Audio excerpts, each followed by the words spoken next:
আসসালামু আলাইকুম দর্শক, স্বাগত জানাচ্ছি রয়্যাল বাংলা টিভির সংবাদে। এখন দেখবেন নারায়ণগঞ্জের সংবাদ। নারায়ণগঞ্জ সিটি কর্পোরেশন বন্দর উপজেলা ২৭ নং ওয়ার্ড বিএনপির সাবেক সাধারণ সম্পাদক ও ২০০১ সালে মদনপুর ইউনিয়নের সাবেক যুগ্ম সাংগঠনিক সম্পাদক মনির মিয়া দীর্ঘদিন ধরে এলাকার উন্নয়ন ও গণমানুষের অধিকার আদায়ের লক্ষ্যে রাজনীতি করে আসছেন। বন্দর উপজেলার বাসিন্দা এবং মরহুম আসাদ মিয়ার সন্তান মনির মিয়া ছাত্রজীবন থেকেই জাতীয়তাবাদী আদর্শে অনুপ্রাণিত হয়ে রাজনীতিতে যুক্ত হন। আমি ৯৬ সালে বিএনপির রাজনীতিতে ঢুকি এবং ২০০১ সালে অ্যাডভোকেট আবু কালাম সাহেবের হাত ধরে এই বিএনপিতে আসি। বিএনপিতে আইসা অ্যাডভোকেট আবু কালাম সাহেব যখন নির্বাচন করে তখন এই অ্যাডভোকেট আবু কালাম সাহেবের নির্বাচন মানে এত সুন্দর হয়েছে, এত সুষ্ঠু হয়েছে, মানুষ ঘরে ঘরে আবু কালাম সাহেবকে ভোট দিয়ে আমার সংসদ সদস্য তিনিকে করছে এবং এই অ্যাডভোকেট আবু কালাম সাহেবের হাত ধরেই এই বিএনপিতে আসি। আর বিএনপিতে আসার একটাই কারণ, ছোট থাকতে আমরা দেখেছি যে আমাদের বাড়ির পাশে একটি খাল ছিল, সেটা মুরব্বীরা বলতো অক্ষ নদী। সেই খালে আমাদের প্রেসিডেন্ট জিয়াউর রহমান সাহেব এই খাল খনন করতে এসেছিল। তখন আমরা ছোট ছিলাম, তখন আমরা দেখছি আসলে জিয়াউর রহমান কি করে।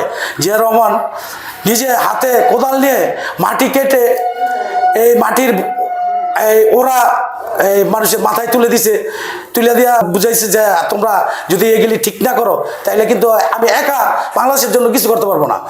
তাই আমি দেখছি যে এই জিয়াউর রহমানের সাথে সাধারণ মানুষ সব জিয়াউর রহমানের সাথে নাইমা খাল খনন করছে। আর সেই জিনিসগুলি দেখছি, জিয়াউর রহমান সাহেবকে আমার ভালো লাগছে। আর ভালো লাগার বিদায়ী আমি এই বিএনপি দলটাকে ভালোবাসি এবং এই বিএনপি দলটা আসলে যেভাবে দেশে চলতে চায়, আসলে সাধারণ মানুষে ভালো বলে, আর ভালো বলে বিদায়ী আসলে আমরা এই বিএনপির মধ্যে আছি। বিশেষ করে অ্যাডভোকেট আবু কালাম সাহেব তিনি তিনবারের সংসদ সদস্য হয়েছে। আসলে আমি তিনির হাত ধরেই যুবদলে ছিলাম। আমি ২০০৮ সালে যুবদলে ৮ বছর ছিলাম, ২৭ নং ওয়ার্ডের সাধারণ সম্পাদক ছিলাম এবং ২০১৪ সালে তখন আমি আবার এই অ্যাডভোকেট আবু কালাম সাহেবের হাত ধরেই মূল দলে আসি। মূল দলে আসা তখন আমি ওই ২৭ নং ওয়ার্ডের সাধারণ সম্পাদক পদ পাই। পদ পেয়ে আমি মোটামুটিভাবে দেশের মানুষের সাথে খুব শান্তি শৃঙ্খলাভাবে চলাফেরা করছি এবং দেশের মানুষ আমাকে খুব ভালো জানে এবং খুব ভালোবাসে। এবং আমি এই বিএনপি সরকারটাকে আমি আমার মন থেকে বলি যে বিএনপি সরকারটাকে আমি খুব ভালোবাসি এবং ভালো জানি। বিএনপি করে আমি ২০১৪ সালের থেকে আমার বিরুদ্ধে মামলা হওয়া শুরু করছে। ৬টি আমার বিরুদ্ধে এই মিথ্যা মামলা বিএনপি দিছে এবং ৪বার আমার নারায়ণগঞ্জ কেন্দ্রীয় কারাগারে আমার যাইতে হয়েছে। ৪বার আমি জেল খেটেছি এবং অনেক অত্যাচার জুলুম হয়েছি।